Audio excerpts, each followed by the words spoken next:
That's right. Episode number 34 of the Fired Coaches podcast. We have a unique guest tonight because we have our first football coach. It only took us 34 episodes to get there. But Coach David Beaty, who most recently was the head football coach at Kansas from 2015 to 2018, has joined us tonight. He was an assistant at Texas A&M for 3 years. He was also at Rice and Kansas over multiple stints, as an assistant, and started his career in the high school ranks as an assistant and then also as a head coach in Texas, where he's originally from. Coach Beaty, appreciate you taking the time tonight to sit down.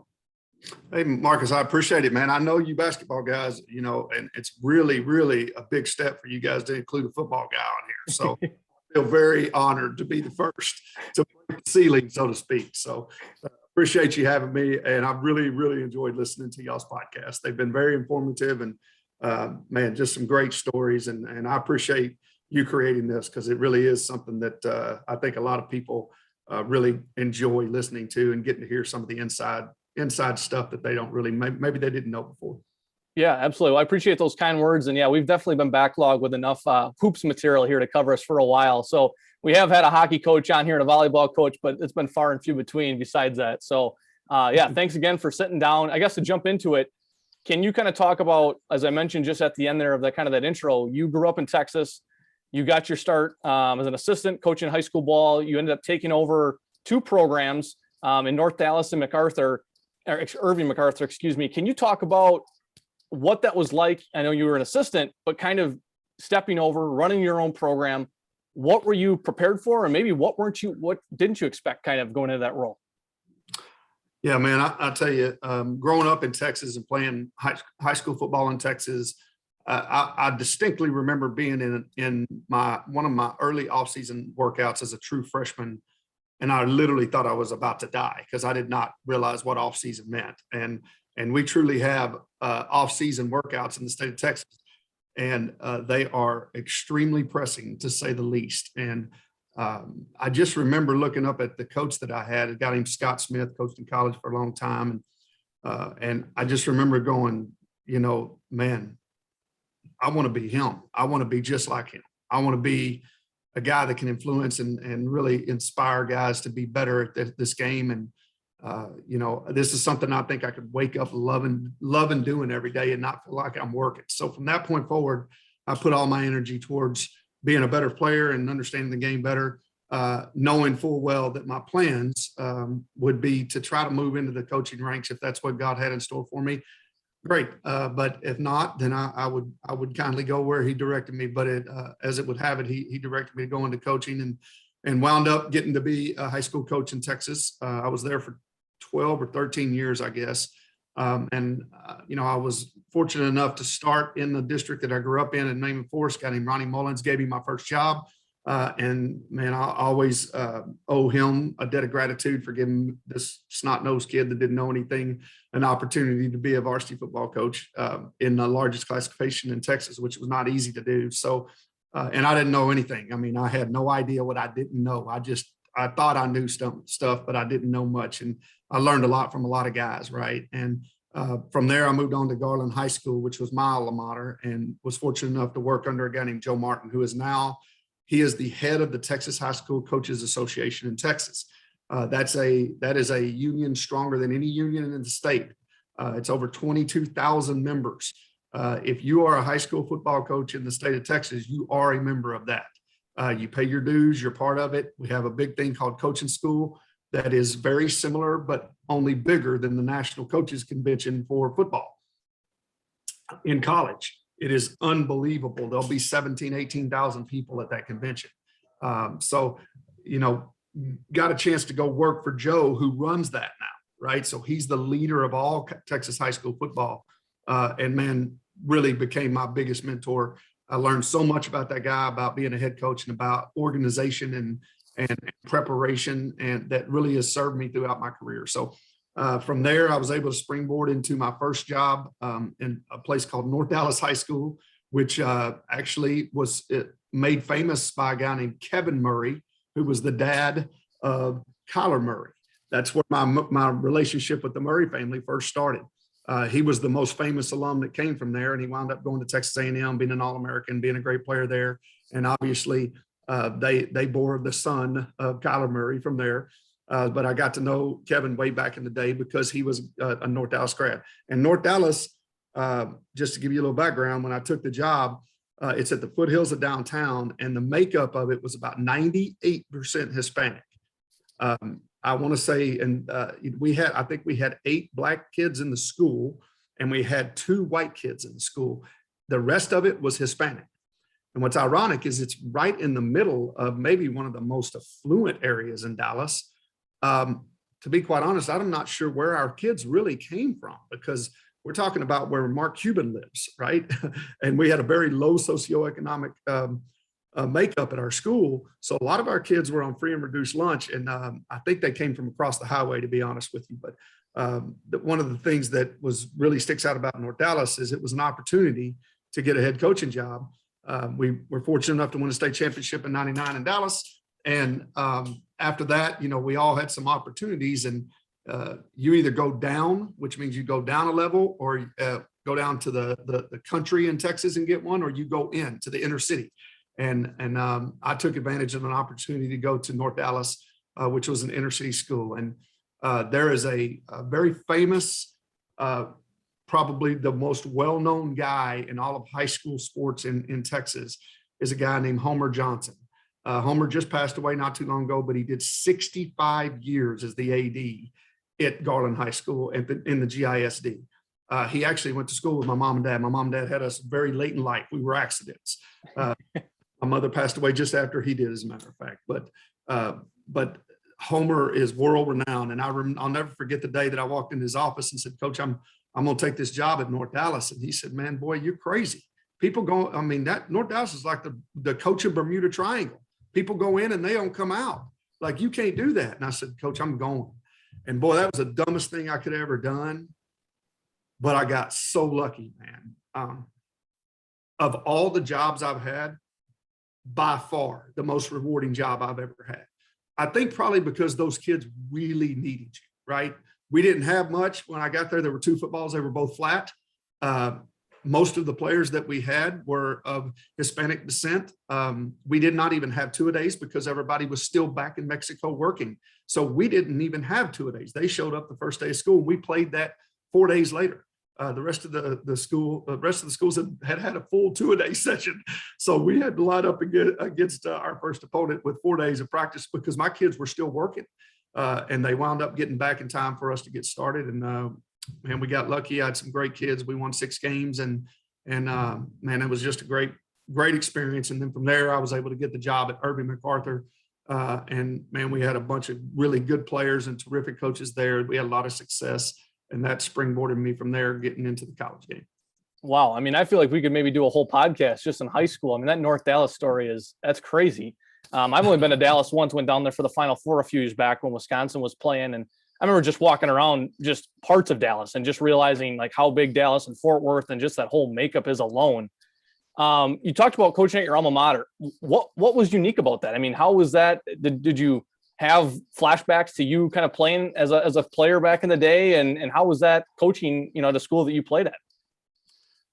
Well, I'll tell you, it was a big deal to get back there because they were actually really good. They were a really good football team. They had made the playoffs for several years in a row.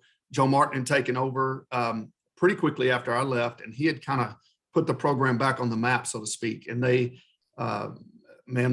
literally he turned it around to where those guys had won like 10 or 11 straight district titles, were in the playoffs for 12, 13 straight years, and including a state championship in 1999.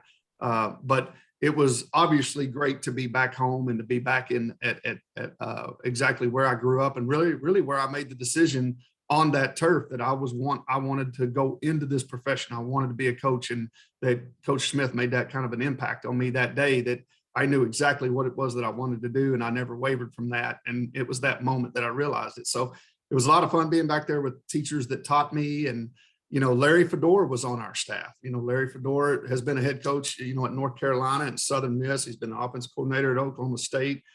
He most recently was the offense coordinator at Baylor. Larry coached me. He was our quarterback coach when I was a senior there. So we had some terrific coaches there. And man, just I'll tell you, back then, those guys, those coaches there, I dare say it may have been harder to be a varsity football coach in the largest classification in those big schools in the state of Texas than it might have been to be a Division I coach. It was like those dudes were real. And I was very blessed to be around all of those guys because I learned so much. And the first thing I learned was I didn't know shit. I didn't know anything. I thought I knew everything. I thought, I was just like everybody else. I was young and full of, piss and vinegar, and I thought I knew it all. And I'll never forget, I had one experience my first year with a guy named John Boston, who had been at Plano High School. He'd forgotten more football than most of us ever knew. He was 66 years old when he was there. And he had won so many state championships with a place called Plano High School, who was the crown jewel of the state of Texas at that time. They had won numerous state championships. Well, that's a school that's depicted in Friday Night Lights too, right? Absolutely. That's him. And, just an unbelievable career that John Boston had. And, he's deceased. He actually didn't live just a long time after this. I will never forget, after about my fourth day of practice, I go outside after meetings and I'm fixing to go get something to eat. And John's out there smoking a cigarette because he comes from that era, right? And he said, "Hey, Beaty, come over here." And I said, "Yes, sir. What's going on, coach?" And he goes, "Bud, you're not going to be worth a shit as a coach until you can stop showing them. Because you see, it ain't about what you can do. It's about what they can do. So you're going to have to learn how to tell them and get what you want." And man, at first, I kind of took that the wrong way. I was, I'm young, I'm just not very smart, and I'm not hearing the right things, right? But as I got in the car, I was like, you know what? I think I understand what he's saying now, right? Because I'm sitting here listening to the real guys do it, and I'm out there actually demonstrating a lot of things to guys because I'm fresh off the college football field. And man, was he right. And I think the other thing that he taught me that day was, when you're young, the best thing you can do is take all of that free knowledge from people that are giving it, have enough humility in you to listen. And at that moment, he gave me the greatest gift I think any coach had ever given me, which was basically making me aware of the fact that if you'll just open your ears, there's a lot of people that are going to be willing to help you here become what you want to be. And if you'll just shut your mouth and listen for a long time, you'll have a chance to be able to impact a lot of people down the road. And I learned a lot, very grateful for that moment. That's super powerful and great advice. You talked about Joe Martin being involved with the Texas Football Coaches Association and the 22,000 members. How have you, over the years, developed such strong relationships? Obviously, again, like Friday Night Lights, everybody that's not in the football world understands the size of the stadiums and what Friday night is supposed to be like in Texas. But again, everybody realizes that. So everybody wants to go in there and get players. So, how do you, again, and this goes back to you being very genuine, how do you kind of develop that and foster those relationships where, again, everybody wants to get into Texas to get players? Right. Well, I will say this, even though it's 22,000 strong, I cannot even explain to you how tight knit of a group it is. We communicated with each other even when we didn't have computers and social media. I started back when it was all VHS tapes. Literally, we didn't have the ability. We picked up the phone and called each other. Like if we felt like somebody was doing something good, we would go study with them. So we would take a day off. It was one of our paid leave days, and we'd travel out to Odessa and we'd go talk to the Odessa Permian staff about how they were running inside beer. Or we'd load up and we would go down and we'd see those guys at Katy High School and just kind of figure out what they're doing on defense to be able to hold people to 0.7, yards per carry or whatever it may be. And we wound up doing that a bunch. Like any free time we had, we spent it trying to go and learn, or we had people coming to us trying to learn. And the state was very giving in that regard. It was very different than it is today. There's a lot of paranoia. People just won't let you in to be able to see things. People don't tell you how they do things. And hey, and I get that. I understand it's your, it's your power, is your knowledge, right? But the thing that I loved about those old timers is they would always say, because I would always say, hey, listen, we're going to tell them about this screenplay, or we're going to tell them about, this speed option play and why we do it in the blitz. And guys like John Boston would say, hey, hey, Dave, that ain't the difference. You still got to execute it, right? So, I'll tell the guy across from me what we're running. And if we can execute it, he can't stop it, right? And if we're lined up correctly and we do things right, but conversely, if we don't, then he'll stop it, right? And it may not necessarily be what he's doing. It might be what we're doing. So it made a lot of sense to me, and I just really enjoyed that era because it was a lot of teaching and a lot of sharing of ideas, and it allowed us to network and get to know each other. And you'd be hard pressed for me not to be able to name the guy just about every high school in the over 2,800 high schools in the state of Texas. If I can't name them, it's because they moved and got another job, and I just didn't keep up with it, right? But for the most part, almost all the guys that worked on my staffs, they're almost all head coaches right now. So if your tree doesn't produce fruit in the state of Texas, you're not going to stay a head coach very long. Like, your guys have got to be getting jobs, and that basically it tells a lot about you. Are you producing good men who are going to produce good men? And that's really kind of what the moral of the story is there with the networking. And one of the things that you also asked me about was, Marcus, how do you leverage that into being able to use those relationships as you got into the college game? And I was very, very fortunate because at that time, there were not a lot of us Texas high school coaches in college coaching. There was a guy named Todd Graham who was at Allen High School, and he broke into the college game at West Virginia with Rich Rodriguez. And Todd, basically, when everybody was running wing tee, everybody was running inside beer, Todd went to study his last year at Allen with Rich Rodriguez to run the no huddle spread. Man, there was 3 things that happened when you threw the ball back then, and 2 of them were bad. Nobody threw the ball. Nobody understood the spread.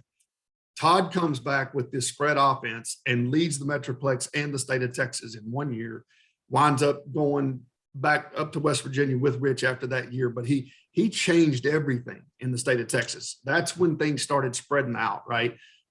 And I went and studied with Todd quite a bit. And when I became the head coach at North Dallas, we didn't have much money. As I told you, he was on the road recruiting, and he came through one day and I said, hey, listen, I don't know exactly how much is in my bank account, but I'll give you everything in there if you'll come back and talk to me for 30 minutes about your spread stuff that y'all run. He spent 3 days with me for free. And we developed a relationship from that point forward because he knew that I had a thirst to learn, right? Yep. And I was just enamored with what they were doing because it was new. Nobody knew how to do it. And I'm forever grateful for him because it changed the trajectory for me. And just a couple of years later, he gets a job at Rice, and he winds up offering me a job, and that's how I got into college football. Yeah, that's crazy how that all works. But obviously you showed, your complete interest saying, I'll empty my bank account to just learn from you, right? I mean, that's awesome. So you mentioned you're getting into Rice then, and you spent multiple stints at Rice and multiple stints at Kansas as an assistant, specifically at wide receiver coach, but then also offensive coordinator the second time around at those stops. Can you kind of talk about that progression from the first time at both of those places to the second time you came back to each of those places? Yeah, man. I'll tell you, the progression is pretty interesting. You become the head coach, and I was the head coach for 5 or 6 years. And by the time you become the head coach, you should know quite a bit about the game. You're the teacher of the guys on your staff, right? And, at that time, well, I tell you what, each step, I really just didn't know what I didn't know, right? And as I moved into the college game, I wasn't necessarily intimidated by the going into the college game and thinking that those guys, were just going to be far superior to our knowledge. That wasn't what it was. But what I learned when I got there was, wow, I didn't know anything. I mean, there was so much. What I didn't know is that everybody ran every offense. Like you didn't just run the veer. You ran the veer, and you had the pro I involved in it. You had option involved in it. You had some wing T principles, and then you had spread. I mean, we had every offense involved in everything, right? And I was like, what are we doing? I mean, and I just didn't know a whole lot of ball, and that was interesting. So I was fortunate to be on staff with a couple of really good football coaches. A guy named Major Applewhite was our offensive coordinator, and man, one of the smartest guys I've ever been around. He's been the head coach at Houston. He's been the offensive coordinator. He left us at Rice and went to Alabama with Nick Saban. I mean, then he goes to Texas as an assistant for several years, goes to Houston with Tom Herman, becomes the head coach there, goes back to Alabama, and now he's the offensive coordinator at South Alabama. And just a terrific guy, smart, was way younger than me. And he taught me a ton of ball. And just the guys that were on that staff taught me a lot. And I really put a lot of time into studying the craft of wide receiver play, and went and studied with a guy named Daryl Drake that was at the University of Texas, wound up becoming a pro coach in Chicago, learned so much from Daryl, just owe him a ton, was a great guy in our profession, and really focused on trying to be the best I could be at just developing those guys at that position. And I was very fortunate in that first year. We had a kid named Jarrett Dillard, who still holds the record for the most consecutive touchdown passes, tied with Larry Fitzgerald in games. I think it was 19 straight games he had a touchdown. He was about 5'11", skinny as all get out, but I'll never forget, Jarrett used to always say on game day, I'm 11'5", and he played like that. Yeah, I mean, we literally would read the boundary safety, and if you were not bracketing him, he was getting it. And if you rolled to the middle, he was getting it. If you were bracketing, we may still throw it to him. And, you know, we were fortunate enough to be able to win 7 games that year. They hadn't won in a long time. Went to the first bowl game in 46 years at Rice. And from there, you know, Todd got the job at Tulsa. And I wound up staying with a guy named David Beaty, who is now the head coach at Texas A&M Commerce. And he is my mentor. I mean, he is my guy. He's the one who taught me. It wasn't about screaming and yelling. It was about teaching and loving. And he probably raised more great little coaches around than pretty much anyone around. And he's the winningest all-time coach in Rice. He winds up taking those guys to the best records that they've ever had. I left him and went to KU, and then come back as the offensive coordinator when I left to go to KU, and then came back with him for a year, and then I went back to KU. But man, he's just one of those guys that taught me that it's about teaching and loving, not about screaming and getting after people. And, you know, he was a guy that really helped shape myself. A guy named Tom Herman, former head coach at the University of Texas, DJ Elliott, who has been all over the place. You know, he's been at Kentucky. He's been at Miami. He's been at Florida State with Jimbo and those guys. I mean, won a national title. Craig Niver is currently at USC. He was on that staff. Jason Washington is now the corner coach at Mississippi State. And the list just goes on and on of guys that were on those staff that were really, really good football coaches. And David really kind of raised us. And a few of us were fortunate enough to go on and get head jobs, right? But the biggest transition between that position coaching stuff and the scheme stuff was that I think learning to be a good assistant is a step that you cannot skip, right? I mean, when you're going to be the leader, I think it's really important that you learn how to be a good follower first, right? So you can be a great leader once you get there, and you can understand what's going through those guys' minds, and you can understand that there's power in more than one mind involved. So for me, being able to really focus on just that craft and then moving into the coordinator role was very powerful. When my time finally came, I had a really firm understanding of what it meant to be a good assistant. So I could be able to help groom the people that were coming below me to get to that spot, right?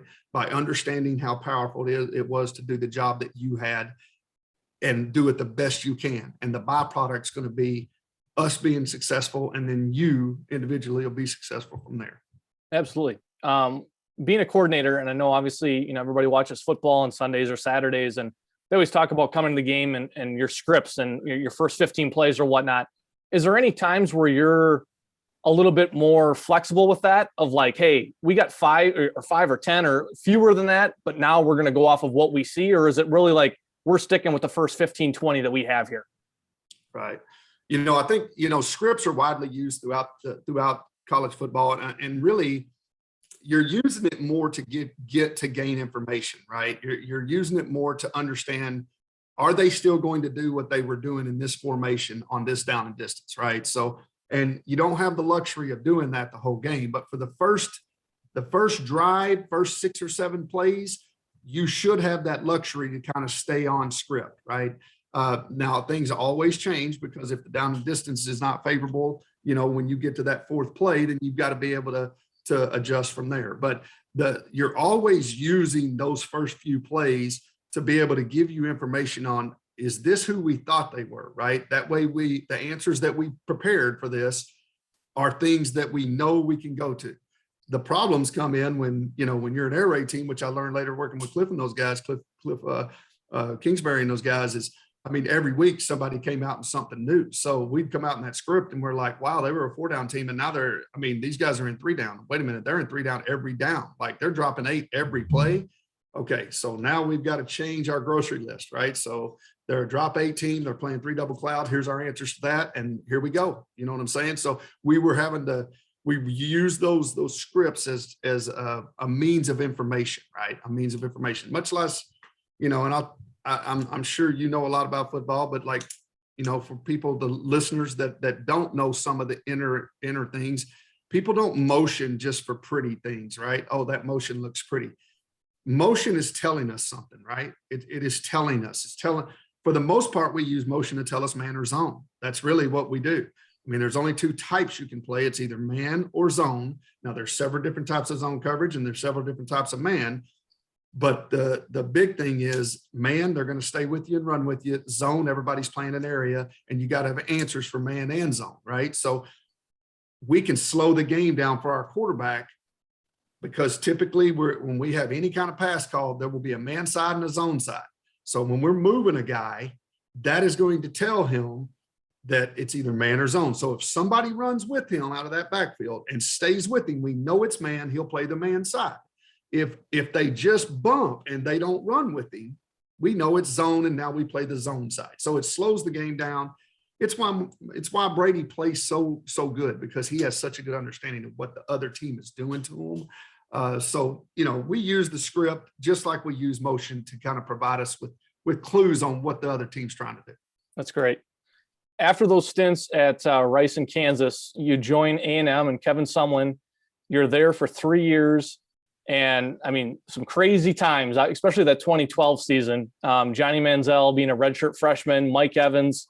You had a chance to coach there. Obviously, recruited a slew of guys: Kyler Murray, Myles Garrett, Ricky Seals-Jones. You just had a bunch of guys there. But that 2012 season where Manziel wins the Heisman, I actually ran back the YouTube last night of that game at Bryant-Denny when he, I think it was first quarter, and he kind of bobbled that snap after the snap got to him. He was running around and made that throw, and I think you were one of the first guys on the sideline to greet him, and just how crazy that was of a win at Bryant-Denny when Bama was number 1.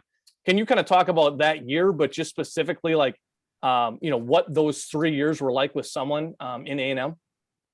Yeah, like you said, that was a crazy year. We knew that they had terrific players, and by the way, all 5 of those guys in front of Johnny wound up playing in the NFL. Several of them were first-round picks. So, man, we inherited some really good football players. Johnny and Mike, they had not played. They were red shirts the year before. So they were really, unknowns at that time coming into that season. The kid that caught that ball on that crazy play, Ryan Swope, is the all-time leading receiver at Texas A&M. Now that dude had been a baller, right? What people forget is the year before we got there, 2012, the year before Johnny becomes the quarterback, the previous year when Sherman had gotten fired, Tannehill was the quarterback and had been selected 8th in the draft overall.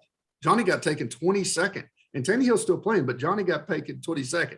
And I don't know that a lot of people remember that Tannehill played there, right? And he was the 8th started as a receiver, correct? And was a absolute stud. I had to play against him at KU. I mean, this dude was a beast. I mean, a beast receiver, and winds up turning into a terrific quarterback. And, the rest is history. Terrific athlete. But I don't know that many people remembered that Tannehill was there.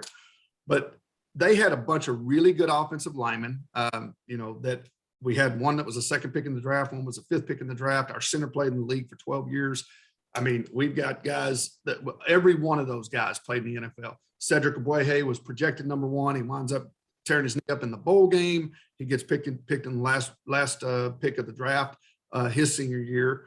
Last pick of the draft in the first round. So he dropped from the number 1 overall pick to the last pick in the draft, but he did have insurance to be able to take care of him because he did hurt his knee in the bowl game, which when people start getting on kids about playing in the bowl game, I start thinking back to what it cost him. Right. So And that's kind of a little bit of a sidebar, but long story short, we had a bunch of really good players. We had a bunch of good players on defense. We had a bunch of real, there's several of those guys that are still playing in the NFL on the defensive side.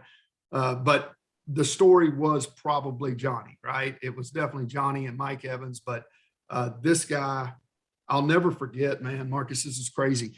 We're going through fall camp, and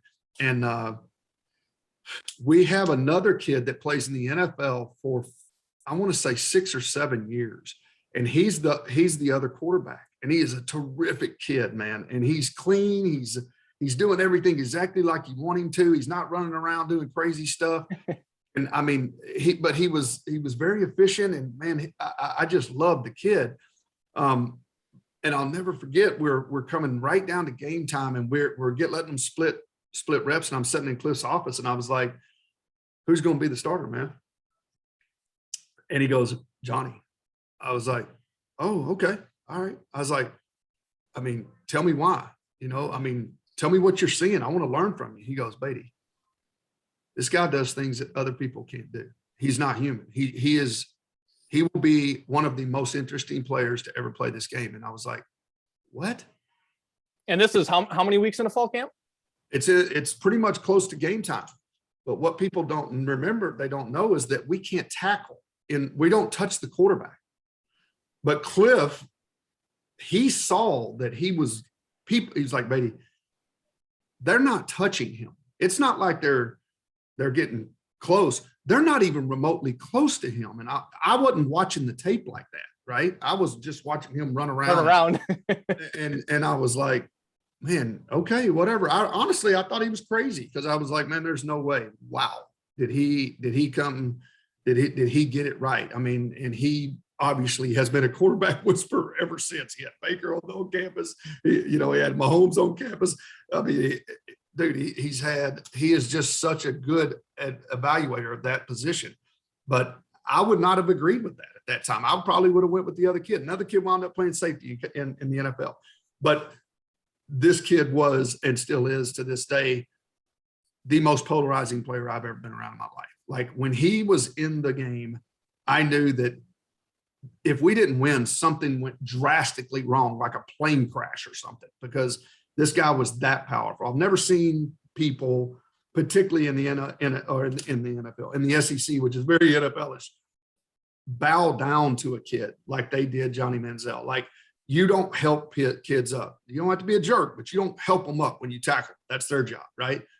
You're watching some of the best to do it that are all playing in the NFL right now. All those great linebackers from Alabama, from LSU, Montgomery, all those guys. They would tackle him, and they would pick him up and pat him on the back and clean him off. And after the games, they would line up.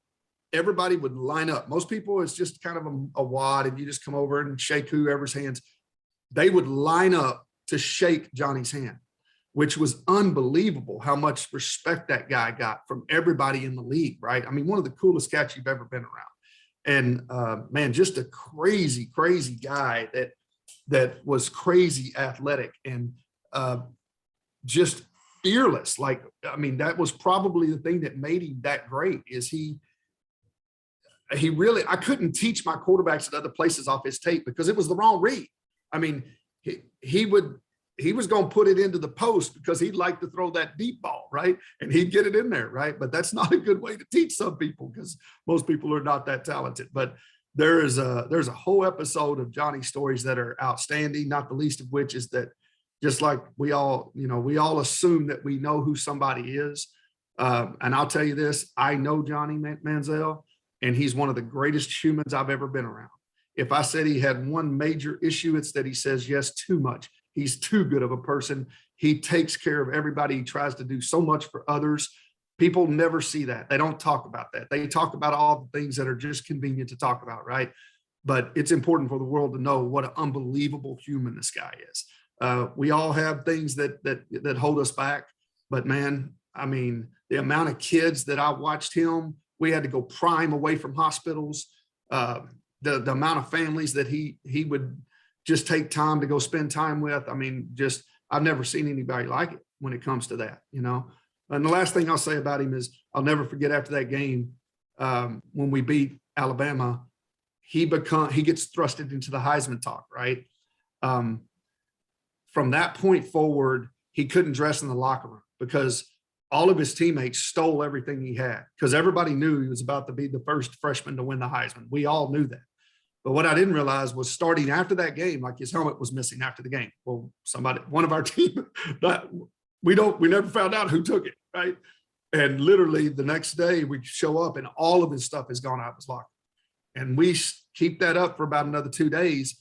And then he never dresses in the locker room again. He has to just go to the equipment room in the back, because if we did put anything out, it was going to get stolen, because that stuff was going to be that valuable back then. It was pretty interesting because he dressed every day in the equipment room. So that's crazy. That's crazy. But I remember at that time, watching those games on Saturdays and how big, obviously, of a deal that was. And that's where it was always impressive, because you always expect, right, when it's like, okay, it's the first freshman. And as the games go along, it's like, okay, when's he going to throw 4 picks and you're going to lose, right? Like, you're just waiting, right. And it never happened. And he just kept getting better. And that's where I wondered too. I was like, well, the way he played, obviously in games, it's like, well, I'm assuming that's how he played in practice, just that reckless abandon. That's an awesome story about just the respect that those guys had at Bama and LSU. But I'm sure in some ways it was like, they felt like they were just a kid playing Pop Warner running around the field chasing this guy too. That's right. I mean, just watching him do the things that he did. I mean, he was like Houdini back there. They just couldn't get to him. And we're talking about real dudes, like real guys. And they couldn't catch him. They couldn't touch him. It wasn't always really pretty. And matter of fact, I used to joke with him, man. I was like, "Oh, you run ugly as all get out, but it's effective. I mean, you run, but he can fly." Probably the biggest competitor. Like, if you intercepted his ball, most guys, that affects them in a way that their head drops, or they can act like it doesn't, but you can tell it affects them, right? This guy, I mean, I didn't understand it at first, but I'll never forget him throwing an interception one time against La Tech early in the year. And it was that next year, the second year. He throws an interception. It just gets tipped, and the lineman catches it and takes it in for a pick six. And he chases the guy down in the end zone, tackles him. And he is coming off the sideline, and dude, this guy, he is cussing, screaming that he is going to kill him. He's like, "I'm going to murder." I mean, I'm going to kill him. I can't. Like, he could not believe that guy even had the gall to intercept his football. And at first I was like, "Man, come on, this is come on, dude, look, you made a mistake, get back." And then I start realizing he is losing his mind, and he means it. And I shifted, because I was the guy on the field, from being the guy that was like, "Come on," to, "Hey, Johnny, calm down, man. Hey, look at me, take a deep breath, like, relax." Like, you're coming right back out there in just a second, right? That's right. Yeah. We're going to go back out, and the best thing you can do is lead us right down and score. 2 plays later, 75 yards, he takes off running, and he is looking for that guy. After it's over, he comes to the sideline. I'm like, "Hey, you've got to let it go." Like, he couldn't wait to see him after the game. He was so upset, so mad at him because he intercepted his ball. That dude was a competitor, and I just never seen anything like it. He had a different chip about him. That's crazy. Well, I remember watching again those games back in 2012, and Mike Evans being a redshirt freshman, like you mentioned, and he did not look like a redshirt freshman by any means. I mean, that dude was always just a monster, as he is today. But I mean, he was just that combo again. That year was extremely special for you. So you're there those 3 years with Coach Sumlin, and in 2015 you get the job at Kansas. Your first head job at the college level, Big 12. Obviously, you're familiar with, kind of that league and everything like that. What was kind of that feeling? You were at Kansas before. Obviously, you had a drive to go in there, and there was, I think at the time you said there was like 39 scholarship guys returning after the frequent coaching changes and a lot of the junior college guys that were dismissed, and just all the stuff that had gone on prior to you. What was that feeling like of getting that first head job at the college level? Man, it was just very humbling, because first of all, they're impossible to get. They're just impossible to get. So having even an opportunity to interview is something that, if you ever get to that point, you should be grateful to get there. So, and being chosen to represent a university that I'd been at 3 times, and my wife and I had fallen in love with the place. It is just a really cool university, great people. And just, a place that we loved. We wanted to see brought back to, the level that Coach Mangino had left it at, right? And I took that as a personal challenge to try to protect the legacy of a guy that gave me an opportunity in Coach Mangino to make sure that he was never forgotten, because the work he did there was incredible. And they weren't talking about him anymore. And that wasn't okay. I mean, that guy did so much for that university, so much for that team.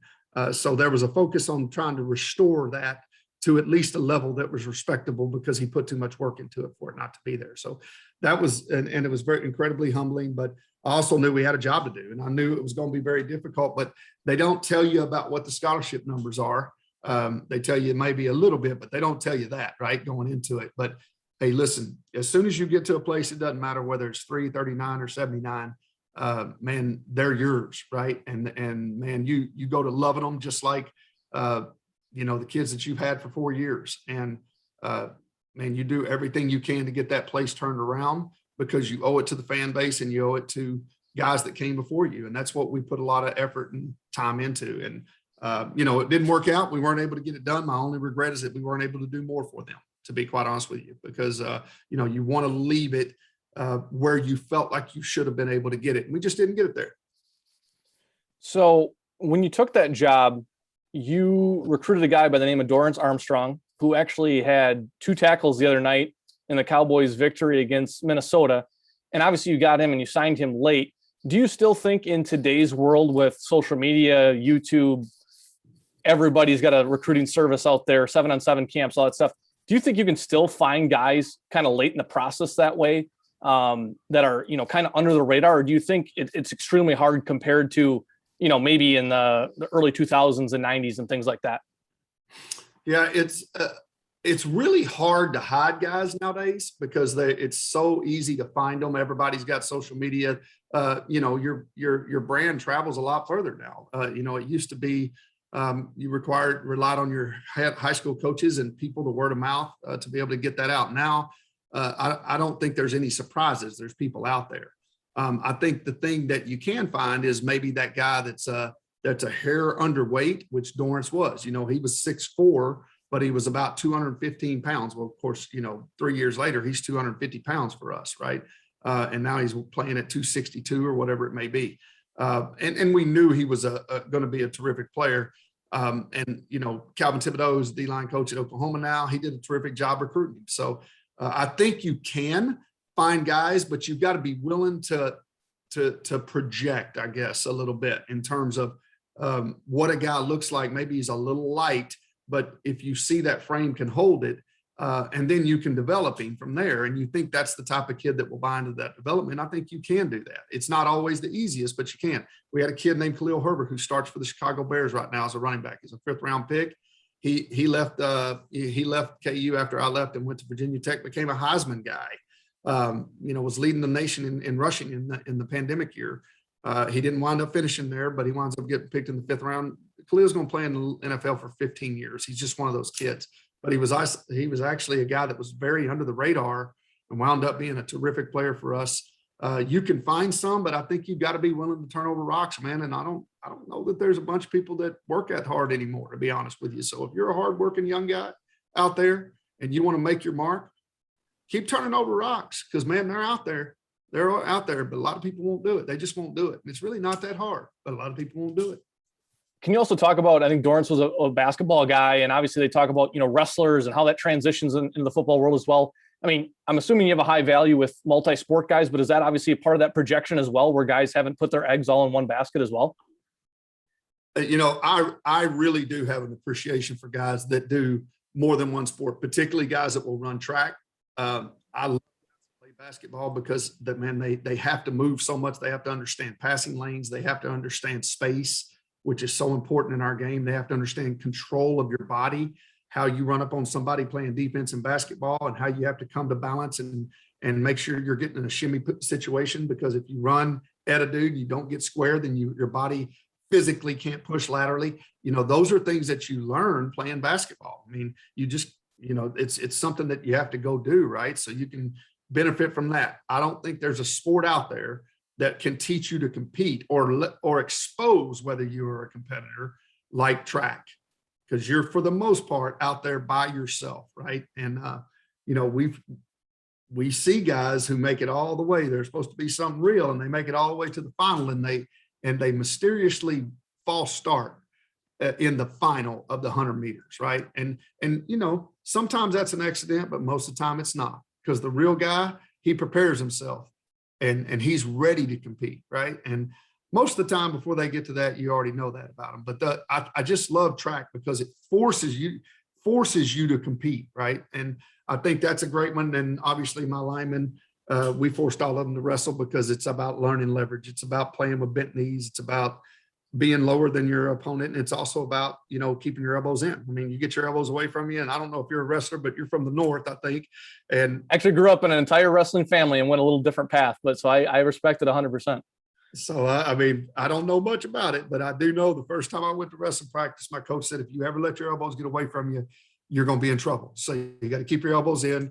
Plus, that's where all your power comes from, inside out. And I learned a bunch from that sport about those little things. Your power comes from inside out, keeping your elbows in. It helps you produce power as you're moving things forward.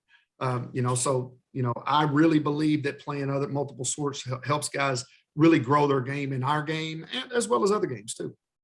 Can you talk about that, your second year, that 2017 season when you had, 2016 season when you had beat Texas at home, and just what that kind of meant for you? Again, obviously getting a great program win in the Big 12, but again, at the end of the day, you're a Texas guy growing up. I know it had to mean something to you, being a Texas boy at heart from back in the day.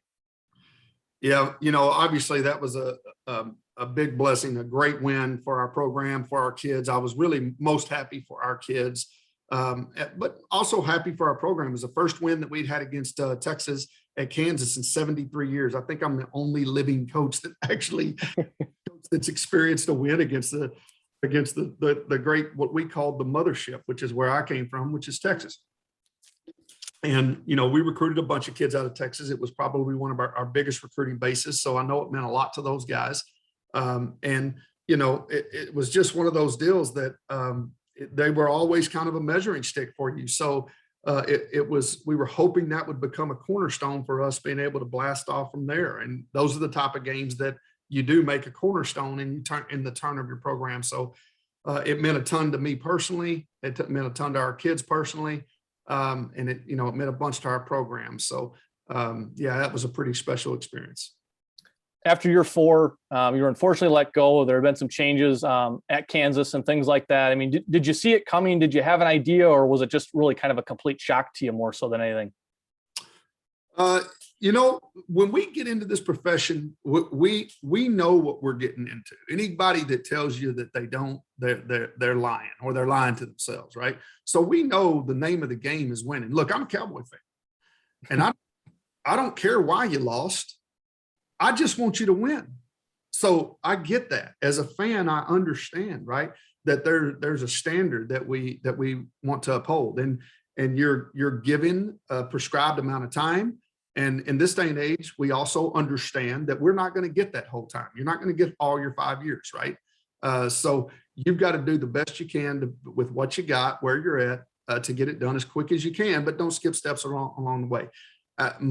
Our philosophy was very simple. We were going to create one good man at a time that was going to in turn become a byproduct of a team full of great men, that the byproduct would be championships over a long period of time, not just a flash in the pan.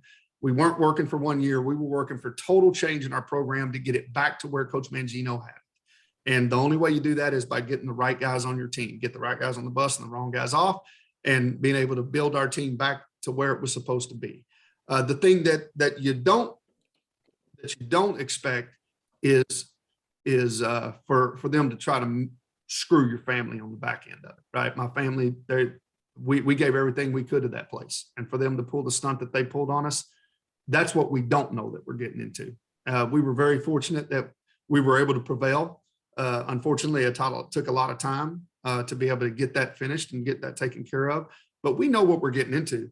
All we ask is that we understand that, just have integrity on the way through it. And if that's what the contract says, let's just finish that out and let us move on to the next place.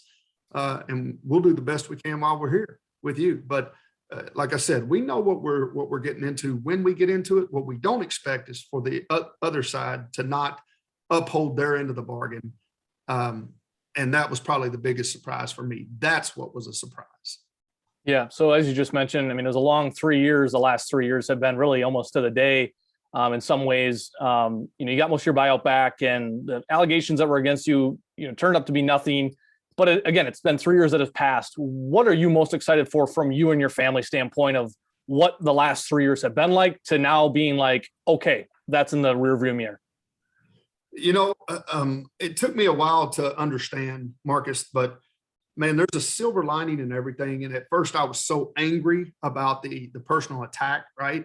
And the fact that there were complete lies that were being told, every bit of it. In fact, it took me a while to get over that and to start realizing why God had put me in this refining position. I didn't look at it that way. I just didn't look at it that way. I was trying to justify it myself with my family. They're doing this to my family. This is my girls and my wife. Man, it wasn't until, I let go and really started listening to my Lord and Savior and really hearing him, right? About, hey, look, you thought you were a pretty good guy, but I want to show you here where you can be a better man, right? I will forever be grateful for these last 3 years because I was able to spend a lot of time with my mother who just passed away, which I would have never been able to do that.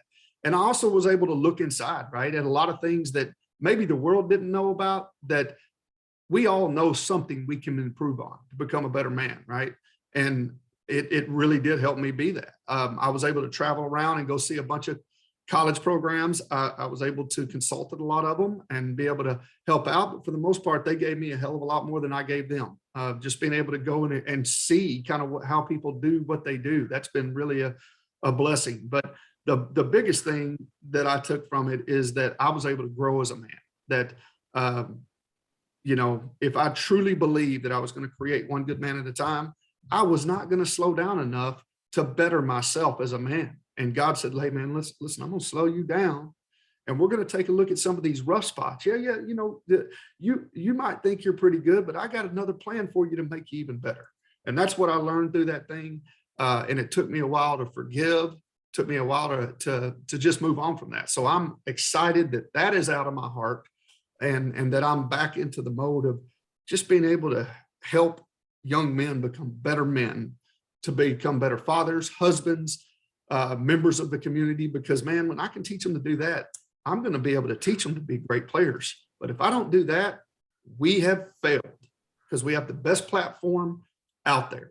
And I've got 2 young girls, so I've got to be able to produce as many good men as possible so they have somebody good to choose from. A good point, a good way to look at it as well. And I think obviously you had a very unique situation, specifically over these last 3 years, but in some ways, that's where I've said this, the pandemic has been a good thing in a lot of ways too, for people just in general, to really slow down, to maybe look at themselves or look what they're doing in life and realize like, hey, maybe I need to reevaluate or just look deeper at things. And kind of talking about the pandemic and what we've all been kind of going through with that over the last, year in the NCAA with NIL and transfer portal and one-time transfer. And obviously the everyday coaching rumors and firings and, the hirings that celebrate the press conference. And then 2 weeks later, it's like, do we got the right guy? Just the constant flux. I mean, what do you think is the biggest thing in college football right now that's going to show the biggest change or, just possible, I don't want to say issues, but just something that's been thrown in there that maybe wasn't on the radar 4 or 5 years ago or at that point where it's just been that crazy? Right. I think the thing that probably gives me the most heartburn is just the thought of the one-time transfer. And the reason that I say that is because,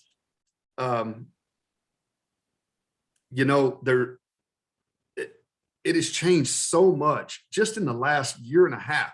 All that kind of hit right at the pandemic too, right? So, man, just watching it from afar, the challenge is, how do you get your guys to play as good as they can possibly play and then value the place that they're at enough to want to stay there and to continue to build something, as opposed to maybe having a great year and then you go on to say in Alabama which now, I mean, guys with that transfer portal, they can do that, right? So I think that's a very interesting dynamic because I'm not going to say that it's bad. I'm just going to say it's something that it's got us as coaches really having to change and adapt and learn how to navigate, these waters, because it's so different. You have to recruit the guys on your campus. And I think it's good in a lot of ways because I think you got to be very understanding in terms of the way that you get your points across, the way that you help a man be a better man, right? There's a lot of different ways in doing that, right? A lot of different ways in coaching. There's a lot of different areas. But I think nowadays, it's forcing us all to really look at how we say, what comes out of our mouth. One of the most powerful weapons is that tongue, right? And I think, that's something that I think is going to be a good thing. It's going to force us to really think about how we're talking to one another and also really think about what people are actually going through. Like, what are you going through? Instead of just saying, hey, man, tough it out. Because, man, there's some real stuff going on in people's lives nowadays. And that's just as important as winning games. Absolutely. I heard you say on a previous podcast, and I'd never heard it put that way. It was so simple, but it's so true. And when they were talking about kind of the transfers and all that going on, and you said, just because you can transfer doesn't mean you should. And I really thought that hit home. And I think there's just obviously in today's world, that instant gratification, whether it's social media or just how we can get everything at our fingertips nowadays with the way the internet is and all that. And I thought that was just really powerful because, again, like you said, if you're going to go jump in a portal and go transfer somewhere, again, there may be a good reason for it. But again, there's guys at that other school that are just as talented, if not better, that want to hold that spot too. So it's a really interesting situation. It'll be really interesting to see how this all plays out, not just for football, but for all college sports, coming up here. I totally agree with you. I mean, most people won't know this, but there was upwards of 3,000 football players in the portal this year. About 27% of them found a new home. That means that the other 63% or whatever that is, I'm not a math guy, 73%, those guys gave up a full scholarship with a stipend and a ridiculous setup, not realizing that, man, there ain't not all of you are going to have a spot. Some of those guys are not even in the school anywhere. They're not in the NAIA school. There are no spots, right? So, my mom, I use a lot of momisms, man. Bobby Ford, she said a bunch of things all the time. She would always say, baby, just because you can doesn't mean you should. God gave us free will for just about anything. It doesn't matter what it is in our life, whether it's, hey, listen, you and I could jump out of here today and we could go out there and go to a bar and try to chase some lady, but we could lose something. We could lose our family. We could lose our wife. Just because you can doesn't mean you should, right? And we all have to make those decisions. And my mom used to always say that. And that was really something that was powerful to me because it drove my decision-making. Before I would make a decision, I would literally remember those words and say, look, is it worth it? Is the byproduct of what I'm about to do going to be something positive or something negative? So I do think that's an interesting deal, Marcus. You hit it on the head, man. Guys, just because they haven't done the young guys they're not researching this enough. They don't know enough. They have to be better at looking into the situation before. And I think they will. I think they'll get better at it. But boy, just because you can doesn't mean you should. Absolutely. I missed on touching on this early on, but I kind of started reading about you when you took the Kansas job and just the articles that were on the internet. But then even looking at stuff since then, coming up to this interview, we're sitting down here and everybody talked about, I've seen people mention like, oh, this is a genuine person. I've never seen like all these different articles, all these different people mention how genuine you are. And how did that all become? Was it your upbringing? Was it, I know you talked about early on, and I can't remember which coach you said, but it was about, being a good listener. How do you think, obviously, because being genuine has played into you having a lot of success, in the recruiting world over the years, how has that just come, or has that just been more of a natural for you, where you really haven't put yourself on a bigger pedestal than anybody else, and you're just, sincere with what your words are?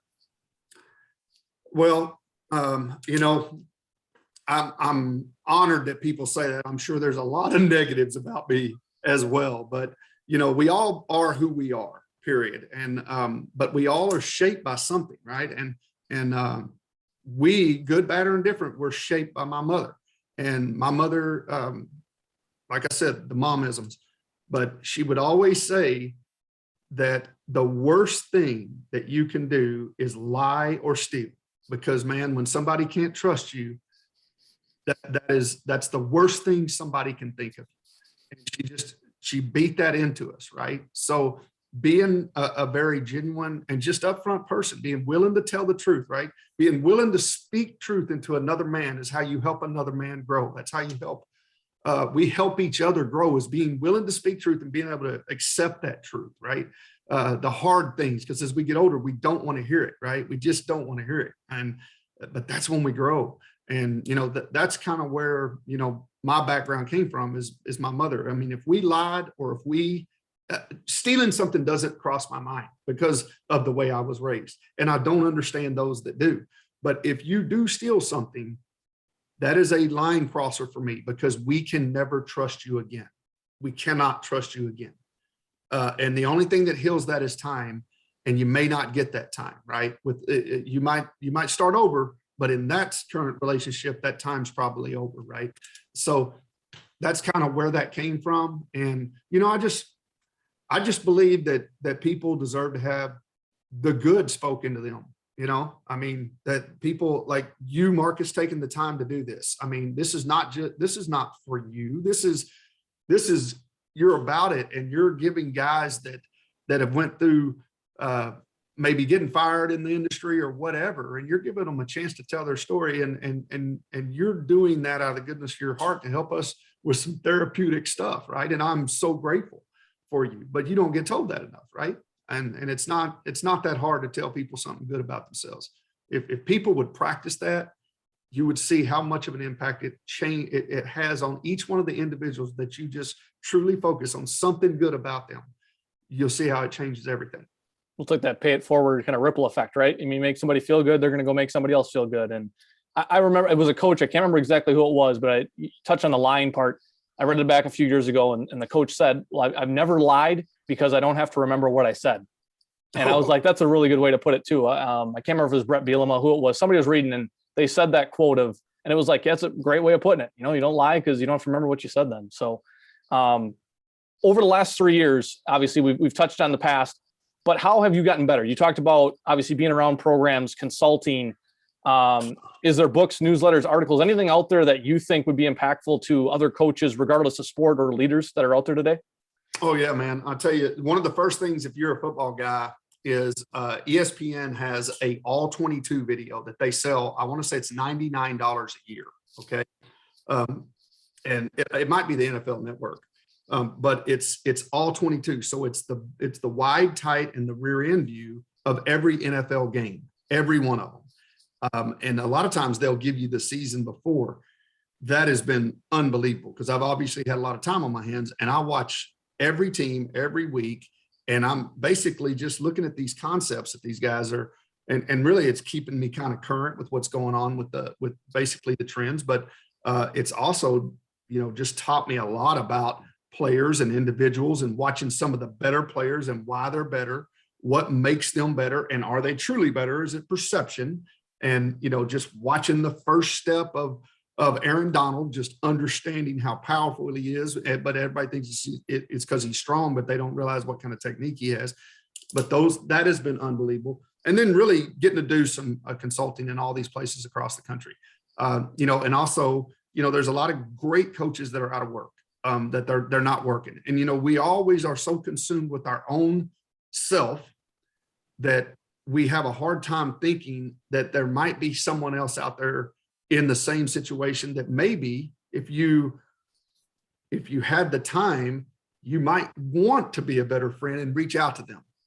And you may not have thought about that before, right? Because you were just busy living your life and you were doing your deal. And this thing has made me slow down and reach out to the Houston Nuts of the world, who kindly has called me back and is one of the greatest guys in the world. I mean, I've had so much fun talking to guys like that, right? Just some of the guys that I've made it a point to figure out who's out of work and to get their number and call and just see how they're doing and seeing what they're doing and just talking ball with them and trying to develop a relationship with those guys, because man, it's a lonely feeling when you're out there by yourself, right? And it's nobody's fault. At first, you think that everybody is a jerk, nobody cares about you. it's not their fault. They're just trying to live their life, man. And I learned that. I learned that I'm not upset and mad at anybody, but I want to be better as a result of the experience I went through with the individuals that are experiencing some of the same things with regard to not being able to do what you love. None of us are guaranteed that. I don't deserve that. I don't deserve to be a Division I football coach.